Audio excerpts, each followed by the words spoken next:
Question हमको कह रहा है a body is throne horizontally from the top of a tower. तो किसी बॉडी को हॉरिजॉन्टली थ्रो किया गया है किसी टावर से, ठीक है। उसको ग्राउंड पे आने पे लगते हैं 3 सेकेंड्स, ठीक है। और जब वो ग्राउंड पे हिट करती है तो हॉरिजॉन्टल के साथ 45 डिग्री पे हिट करती है। क्वेश्चन बोल रहा है कि उसकी टावर की हाइट बताओ। तो यहाँ पे हमको वर्टिकल, टावर की हाइट वर्टिकल है ना, तो हम क्या करते हैं वर्टिकल डायरेक्शन में सेकंड इक्वेशन ऑफ मोशन लगाते हैं। क्यों? क्योंकि एक तो मुझे हाइट चाहिए, तो हाइट के लिए मेरे को डिस्टेंस या डिस्प्लेसमेंट चाहिए, ठीक है। तो डिस्टेंस या displacement first equation of motion में तो नहीं आता, सेकंड और थर्ड में आता है। तो अब थर्ड नहीं लगाऊंगा क्योंकि थर्ड में टाइम नहीं आता और सेकंड में टाइम आता है, तो इसलिए सेकंड इक्वेशन ऑफ मोशन लगाता हूँ वर्टिकल डायरेक्शन। तो लिखूंगा s y equals to u y t plus half a y t square, ठीक है। अब वर्टिकल, इसको ये जो 3 सेकेंड्स लगे ना, इसको ये 3 सेकेंड्स इसको डाउनवर्ड आने में भी लगे, वर्टिकल डाउनवर्ड आने में भी लगे और हॉरिजॉन्टल जाने में भी लगे। कितना टाइम लगा इसको? 3 सेकेंड्स लगे, ठीक है। तो 3 सेकेंड्स में ये यहाँ से यहाँ पहुँची, तो इसने इतना डिस्टेंस भी ट्रैवल करा हॉरिजॉन्टल और इतना डिस्टेंस भी ट्रैवल करा वर्टिकल। क्लियर हो गया? राइट। तो अब अपन एस वाई की जगह सब्स्टिट्यूट कर देते हैं एच। यहाँ पे मैं एच पुट करूँगा माइनस के साइन के साथ क्योंकि नीचे आ रहा है। U y initial speed in y direction, इसको तो हमने हॉरिजॉन्टल प्रोजेक्ट करा था ना, तो वाई डायरेक्शन में यानी कि वर्टिकली डाउनवर्ड इनिशियल कोई स्पीड नहीं है इसके पास, इसके पास इनिशियल सिर्फ हॉरिजॉन्टल स्पीड है, ठीक है। तो यू वाई जीरो हो जाएगा मेरा, तो यहाँ आएगा माइनस एच, मैं लिख देता हूँ minus h u y t, ये तो मेरा पूरा जीरो हो जाएगा, minus half g t square, क्योंकि एक्सेलरेशन भी नीचे की तरफ है, एक्सेलरेशन हमेशा नीचे की तरफ रहेगा ग्रेविटी वाला, ठीक है ना। तो यहाँ आ जाएगा माइनस जी टी, तो माइनस आएगा, माइनस माइनस कैंसिल हो जाएगा, तो इसलिए मैंने लिखा नहीं, टी स्क्वायर, ठीक है। अब टी के वैल्यू अपन को गिवन है 3, तो ये टी स्क्वायर हो जाएगा अपना 9, ये कैंसिल करके हो जाएगा 5, तो हाइट आ जाएगी अपनी 45 मीटर, ठीक है।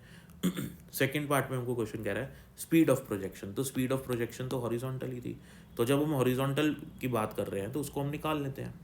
देखो, हॉरिजॉन्टल जो स्पीड होती है प्रोजेक्टाइल मोशन के अंदर वो कभी भी चेंज नहीं होती है, हॉरिजॉन्टल स्पीड कभी भी चेंज नहीं होती है, ठीक है। तो यहाँ पे जितनी हॉरिजॉन्टल स्पीड थी वो हमेशा उतनी ही रहेगी। इसका रीज़न क्या है? इसका रीज़न ये है क्योंकि हॉरिजॉन्टल डायरेक्शन में कोई फोर्स नहीं है, फोर्स ही स्पीड को चेंज कर पाएगा, और जबकि इस पर फोर्स तो वर्टिकल लग रहा है। तो जो वर्टिकल फोर्स लग रहा है, जो वर्टिकल फोर्स लग रहा है वो किसको चेंज करेगा? वो वर्टिकल स्पीड को चेंज करेगा। बताओ, इनिशियल स्पीड वर्टिकल डायरेक्शन में 0 थी, बट धीरे धीरे वो बढ़ती रहेगी और इंक्रीज हुई और इंक्रीज हुई, यहाँ पे मैक्सिमम हो जाएगी। क्यों? क्योंकि वर्टिकल डायरेक्शन में फोर्स लग रहा है, हॉरिजॉन्टल डायरेक्शन में फोर्स नहीं है, तो हॉरिजॉन्टल में स्पीड भी चेंज नहीं होने वाली, ठीक है।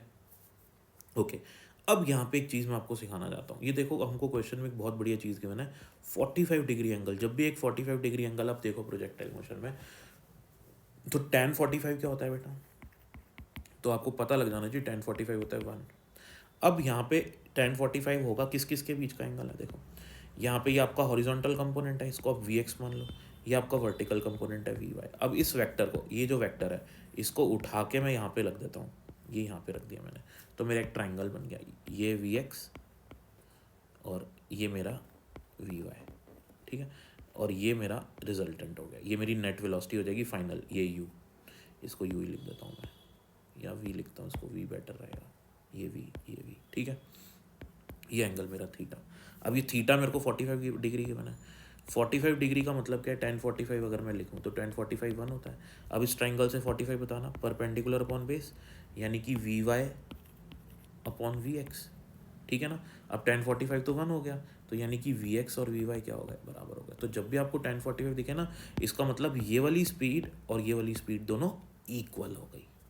बस ये ध्यान रखना है, बार बार इसको सॉल्व नहीं करना। तो वर्टिकल और हॉरिजॉन्टल स्पीड इक्वल हो गई। अब मुझे क्या चाहिए? मुझे क्वेश्चन ने क्या पूछा है? मुझे पूछा है स्पीड ऑफ प्रोजेक्शन, कितनी स्पीड से आपने इसको प्रोजेक्ट करा था। तो आपने जितनी हॉरिजॉन्टल स्पीड से प्रोजेक्ट करा था वो उतनी ही रहेगी। तो अगर मैंने वर्टिकल स्पीड निकाल ली, वही तो, जो मैंने अगर वी वाई निकाल लिया तो वी वाई वी एक्स के बराबर है और वी एक्स यू एक्स के बराबर है। क्यों? है ना। तो अगर इनिशियल स्पीड यू एक्स है और फाइनल स्पीड वी एक्स है, तो यू एक्स और वी एक्स बराबर होने वाले हैं, और वी एक्स और वी वाई भी बराबर है, तो यानी कि वी वाई और यू एक्स भी बराबर है। तो मुझे वी वाई निकाल लेना है। तो वी वाई कैसे निकालूंगा? वी वाई होगा u y plus a y t, है ना। वी वाई मतलब किसी भी टाइम पे वाई डायरेक्शन में स्पीड, तो वो यू वाई तो ज़ीरो है मेरा, ए वाई की जगह आ जाएगा -g, और टाइम यहाँ पे आने में कितना 3 सेकेंड लगे थे, -30, तो अपनी वी एक्स कितना हो जाएगा 30 मीटर पर सेकेंड, ये अपना एक्स डायरेक्शन में स्पीड हो जाएगी जो कि 30 मीटर पर सेकेंड रहने वाली है. So this is a good question.